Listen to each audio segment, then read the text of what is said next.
welcome back to Cindy's Library. I am Cindy, and today I'm going to talk about David Copperfield by Charles Dickens, which I absolutely loved.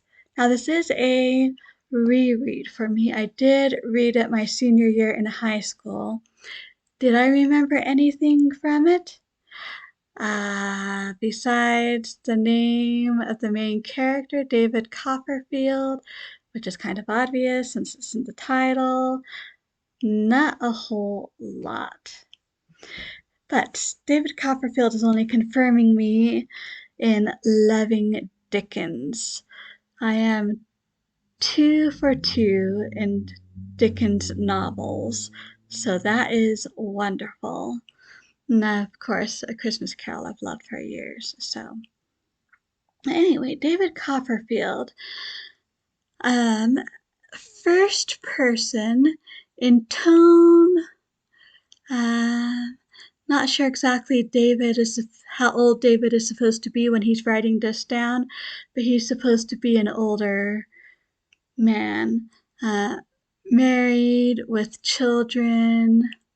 So I'm thinking maybe in his 40s at least, possibly even more, although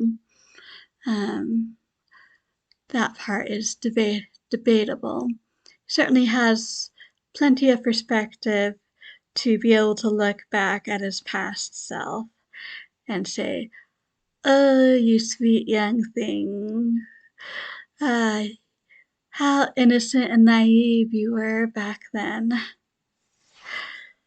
Anyways, it starts with his birth until after his second marriage.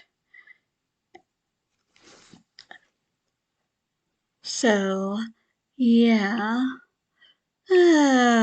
somewhere in his 20s anyway. We spend a fair amount of time on his childhood. The first couple chapters are entirely blissful.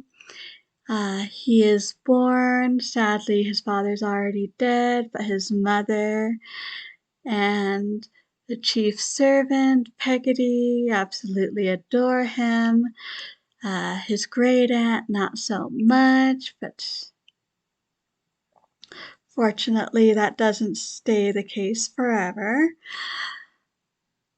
And then his mother gets remarried and everything starts to go downhill from there. We meet a wide cast of interesting characters. We have his new stepfather and his sisters, the Mudstones, I think, the Macabres, poor but generally cheerful. There's a school he goes to where he meets his best friend. I forget his name. They're the poor sailor family, related to his nurse Peggotty. There he meets the adorable little Emily. The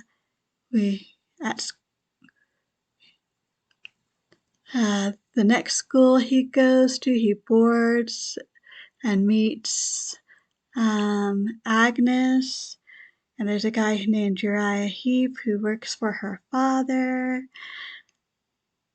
and of course there's little Dora. Amazing characters, and most of the time the plot does not stop, pauses just long enough for you to catch your breath.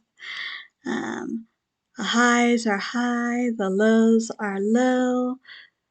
It's wonderful. And without giving any spoilers in that way, I can tell you that it's a fairy tale ending where basically everyone who's still around gets exactly what they deserve. So that's what I mean by a fairy tale ending in this case. So I would say if you're not afraid of the length, this would be an excellent place to start with Charles Dickens. Quite enjoyable, and the narrative just kind of pulls you along.